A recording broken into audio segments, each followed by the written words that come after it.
Mr. Andreas Reiter, thank you so much for the honor of joining us here at the Institute for Cultural Diplomacy in Berlin. And thank you so much for the keynote speech that you just gave.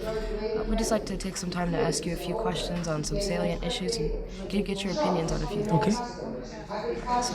First of all, I would like to ask you, how would you define cultural diplomacy, and what role do you think cultural diplomacy can play in the promotion of cross-continental cooperation?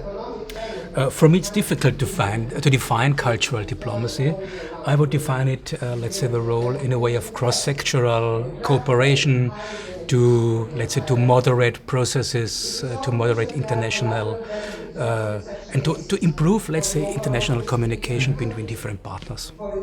And in this sense, what importance do you see in today's world for cross-continental cooperation? Very much, because our world is it's globally networked, so everybody's linked to each other, and it is very important to have institutions which can moderate international, intercultural processes and which have an understanding of different cultures. Now, in your opinion, what role do you think culture plays in the creative process, or the creative industries process? And is there any particular successful project that you follow that you could maybe highlight for us?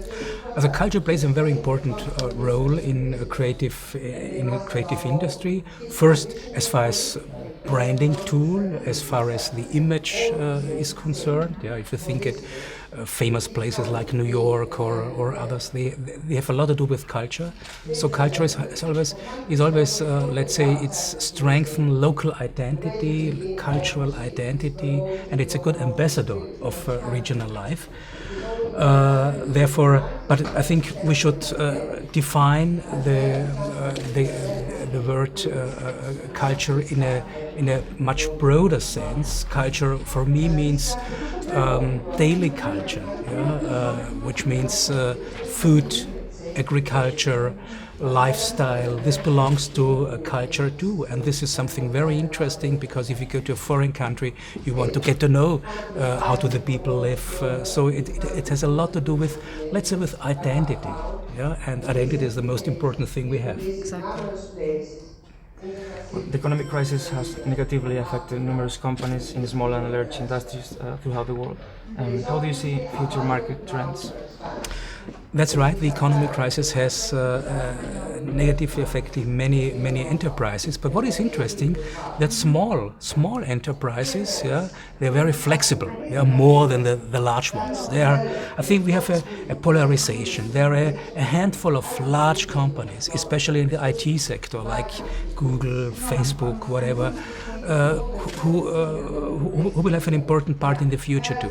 But the small enterprises, who are very flexible, who can create from one day to another new products, new business models, they have a big advantage, in my opinion. The problem is that from time to time the small ones, they are bought by the big ones, because they are buying innovation, mergers and so on. But in a way, I think for the future, it's good to be small, to be networked, and to have a good networked organization business model.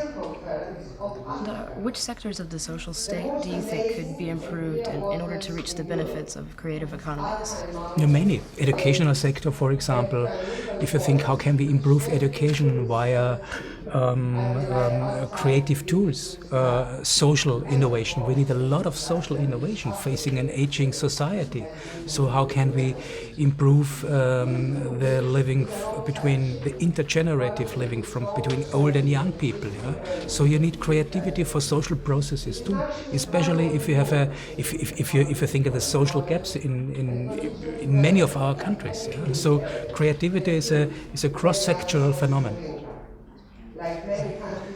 In your opinion, what are the strategies that should be adopted by governments in order to engage business, political, academic and other leaders of society to shape global, regional and industry agendas? I mean, there's not only one strategy. It depends on the culture, on the economic context, on the social context.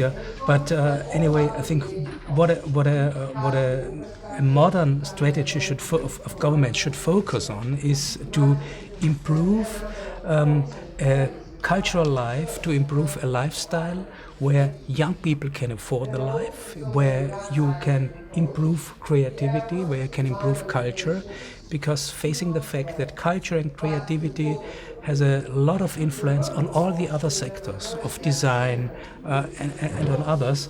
And I think it's a question of consciousness, mainly. It's a process of consciousness to communicate how important it is, and it starts, let's say, in school. Yeah, if you start with the little children, yeah, there it starts. Yeah, it starts. How can they improve their creative tools? Yeah? And I think the main part is therefore to invest in education. Yeah, but in new ways. Yeah, mixed with creative elements. Well, thank you so much for your time today and for speaking with us. Thank you. It's an honor and privilege to have you here. Thank you. Thank you. Thank you. Wish you a nice day.